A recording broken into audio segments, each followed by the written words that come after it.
Assalamualaikum warahmatullahi wabarakatuh. Syukur alhamdulillah kita bisa berjumpa lagi di channel Aris Panji. Sholawat serta salam selalu terhadap junjungan kita Nabi besar Muhammad sallallahu alaihi wasallam. Allahumma sholli ala Sayyidina Muhammad wa ala ali Sayyidina Muhammad. Sahabat beriman yang dirahmati Allah subhanahu wa ta'ala. Kali ini kita menceritakan kisah seorang TKW asal Tulungagung yang mempunyai ilmu kebal. Yuk kita saksikan keseruannya, pengalaman yang unik untuk kita tonton.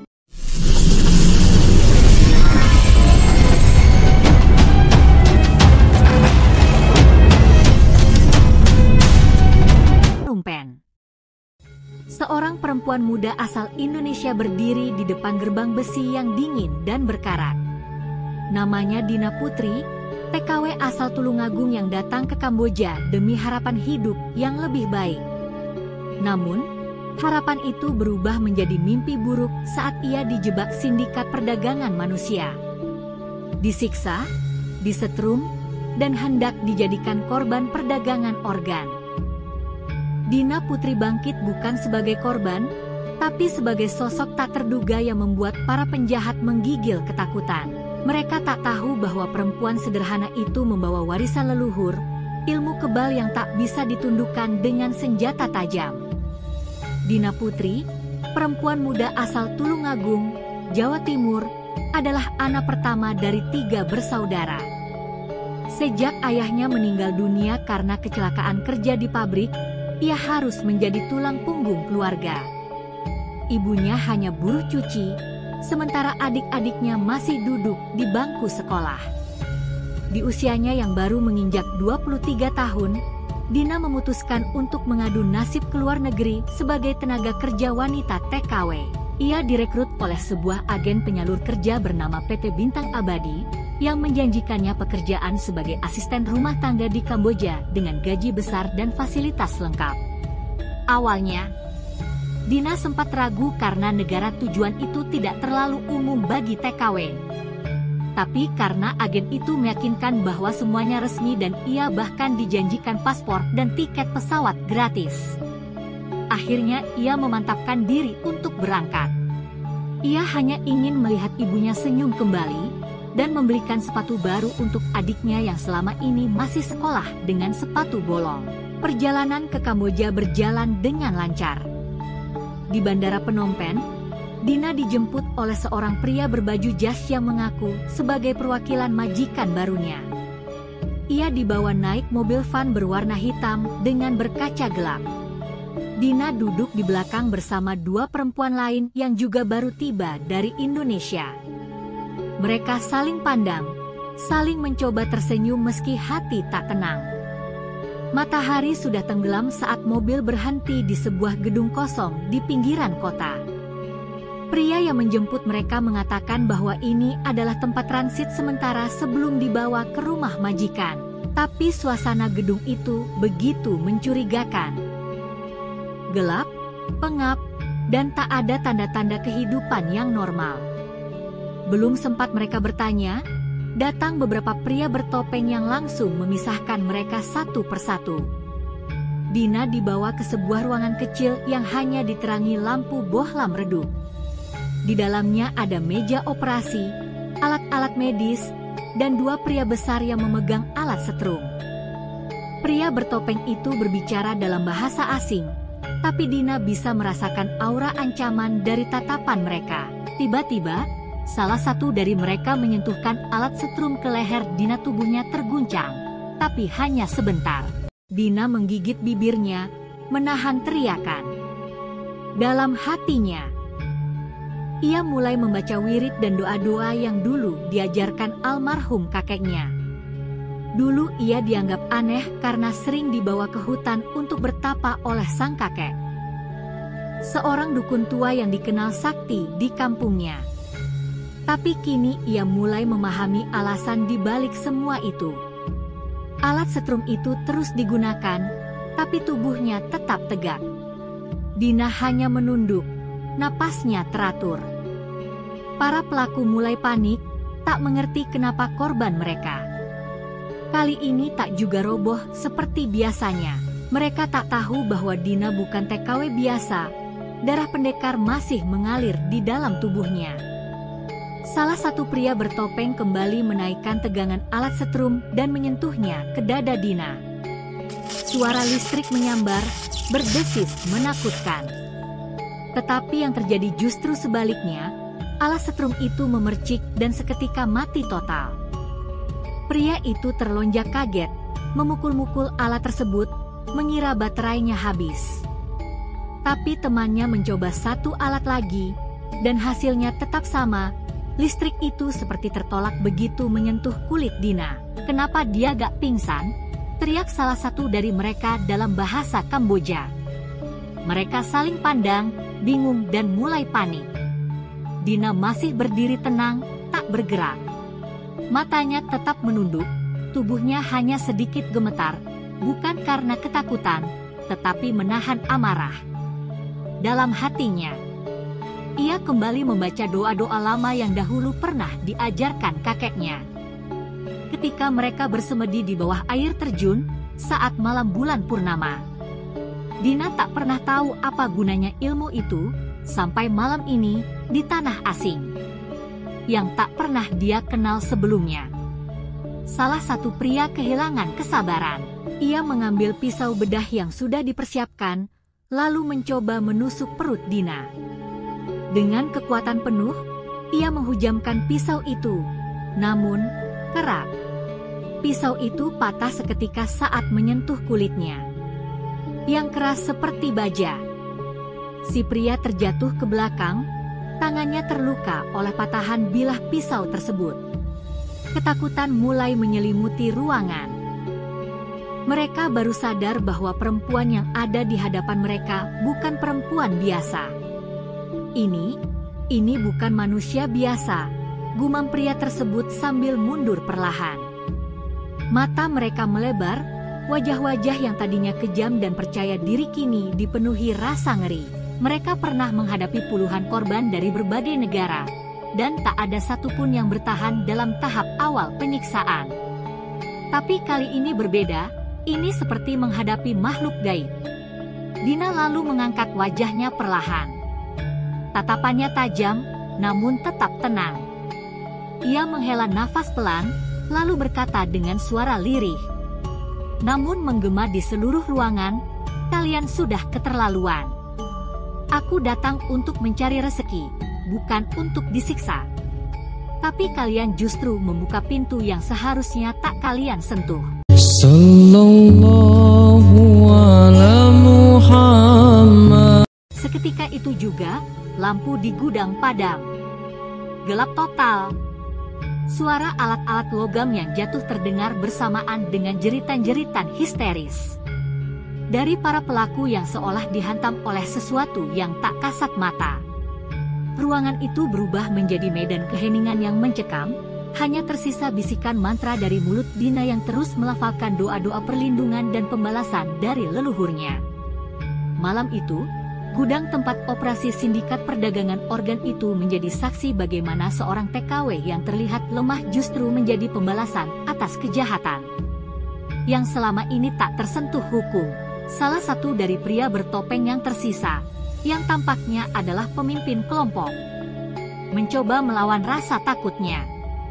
Ia menarik keluar pistol kecil dari balik rompi hitamnya.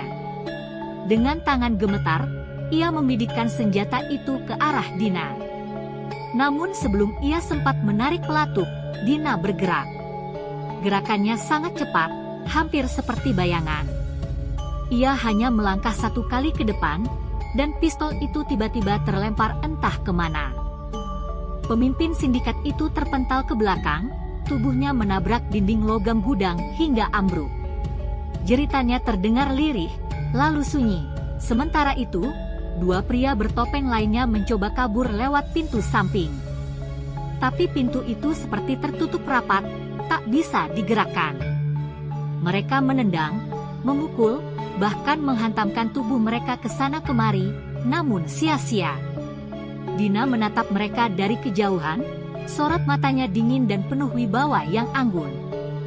Kalian tak akan bisa keluar dari sini sebelum tahu rasanya sakit karena kau siksa, katanya pelan. Tiba-tiba, suhu ruangan turun drastis. Uap dingin menyeruak dari sudut-sudut lantai beton. Para pelaku menggigil ketakutan, merasa seolah sedang dikelilingi oleh makhluk tak kasat mata. Lampu yang tadinya mati kini berkedip-kedip, menyorot wajah-wajah ketakutan para pelaku. Salah satu dari mereka menjerit sambil menutupi matanya, seolah melihat bayangan-bayangan yang menakutkan yang tak bisa dilihat oleh orang biasa. Dina kemudian menutup mata dan menunduk.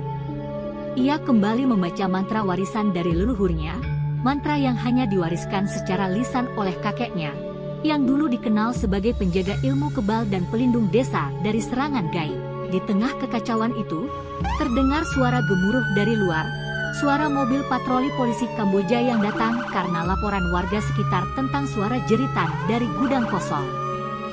Saat aparat masuk, mereka menemukan pemandangan yang tak masuk akal. Beberapa pria tergeletak, menangis ketakutan sambil menyebut satu nama berulang-ulang. Perempuan api, perempuan kebal, ampun, ampun. Dina berdiri tegak di tengah ruangan. Wajahnya tenang meski pakaiannya compang-camping. Rambutnya acak-acakan, dan di sekitar kakinya berserakan alat-alat medis dan sisa kekacauan. Seorang polisi wanita mendekatinya dengan hati-hati. "Kamu, korban?" tanyanya dalam bahasa Inggris patah-patah. Dina hanya mengangguk pelan. "Mereka mencoba memperdagangkan tubuh saya," jawabnya singkat. Polisi itu menoleh ke rekan-rekannya, lalu memanggil bantuan medis dan pasukan tambahan. Mereka langsung mengamankan lokasi, mengevakuasi Dina dan 2 TKW lain yang ditemukan di ruangan terpisah dalam keadaan trauma berat namun selamat. Namun satu hal yang masih jadi misteri bagi aparat dan penyelidik, bagaimana perempuan kecil seperti Dina bisa menghancurkan seluruh sindikat hanya dalam satu malam, tanpa senjata, tanpa luka, hanya dengan tatapan tajam dan kekuatan yang tak bisa dijelaskan secara logika. Dina akhirnya dibawa ke rumah sakit terdekat di Phnom Penh bersama 2 TKW lain yang berhasil diselamatkan. Di ruang perawatan, ia lebih banyak diam. Meski tubuhnya tampak baik-baik saja, namun matanya menyimpan banyak luka dan kenangan mengerikan yang sulit diceritakan dengan kata-kata. Polisi Kamboja berulang kali mencoba menggali informasi tentang siapa dirinya, bagaimana ia bisa melawan, dan apa sebenarnya yang terjadi di gudang itu. Tapi Dina hanya menjawab dengan kalimat sederhana. "Saya hanya berdoa dan Tuhan yang melindungi saya." Namun, kabar mengenai perempuan Indonesia yang kebal terhadap senjata tajam, listrik, dan menyelamatkan diri dari sindikat perdagangan organ dengan kekuatan gaibnya. Berita tersebut mulai menyebar dengan cepat. Berita itu muncul di berbagai media lokal dan media sosial. Banyak yang mengira cerita itu hanyalah bualan atau mitos belaka, tetapi dokumentasi dari polisi, foto gudang, alat-alat medis yang rusak, dan kesaksian para pelaku yang masih hidup membuat publik gempar. Pemerintah Indonesia, melalui KBRI di Phnom Penh, langsung bergerak. Duta Besar Indonesia mendatangi rumah sakit dan bertemu langsung dengan Dina. Mereka mencoba menenangkan Dini dan berjanji akan memulangkan dia secepatnya ke tanah air. Namun, ketika ditanya apakah ia ingin pulang, Dini sempat terdiam lama. "Saya ingin pulang," katanya, "tapi saya juga ingin bantu perempuan-perempuan lain yang mungkin belum seberuntung saya." Selama di rumah perlindungan KBRI, Dina mulai aktif membantu menerjemahkan dan memberikan dukungan moral kepada para TKW lain yang diselamatkan dari sindikat serupa. Ia menjadi inspirasi dan simbol kekuatan bagi para perempuan yang tertindas. Beberapa organisasi hak asasi manusia di Kamboja bahkan mulai mendekatinya, menawarkan bantuan, bahkan ada yang ingin menuliskan kisah hidupnya menjadi buku. Sementara itu, polisi Kamboja melanjutkan penyelidikan besar-besaran. Berdasarkan informasi dari Dina dan para korban lainnya, mereka berhasil mengungkap jaringan yang lebih luas. Ternyata sindikat itu bukan hanya di Phnom Penh, tapi terhubung dengan kelompok kriminal di Thailand, Vietnam, dan bahkan Malaysia. Para pelaku yang selamat dari malam horor itu akhirnya buka suara, bukan karena takut pada hukum, tetapi karena trauma menghadapi perempuan kebal yang masih menghantui mimpi mereka setiap malam. Di Indonesia sendiri, media mulai ramai membahas sosok Dina Putri. Sebuah tayangan khusus diangkat di televisi nasional, perempuan kebal dari Tulungagung, TKW yang menggagalkan sindikat perdagangan organ. Wawancara dengan ibunya memperlihatkan sisi lain dari Dina, gadis yang sederhana yang ingin menyekolahkan adiknya dan membantu ibunya memperbaiki rumah yang atapnya penuh dengan lubang. Tanpa ia sadari, Dina telah menjadi simbol baru perjuangan perempuan Indonesia di luar negeri. Namun, di balik semua sorotan itu, Dina tahu bahwa ia belum selesai. Ia merasakan panggilan lain, mungkin takdir, mungkin amanah, untuk terus berdiri sebagai pelindung bagi mereka yang tak bisa melawan. Setelah namanya viral dan mendapat perhatian luas dari media, banyak pihak yang ingin bertemu dengan Dina. Beberapa organisasi internasional bahkan mengundangnya untuk berbicara di forum-forum kemanusiaan. Tapi Dina bukan tipe orang yang menyukai sorotan. Ia hanya ingin pulang ke kampung halaman dan hidup sederhana. Namun takdir berbicara lain. Beberapa bulan setelah peristiwa di Kamboja, Dina kembali ke Indonesia. Kedatangannya disambut bak pahlawan oleh warga desa. Bendera merah putih dikibarkan di setiap gang. Dan ibu-ibu memeluknya dengan tangis haru. Bahkan pemerintah daerah memberikan penghargaan langsung atas jasanya dalam membongkar jaringan sindikat perdagangan manusia.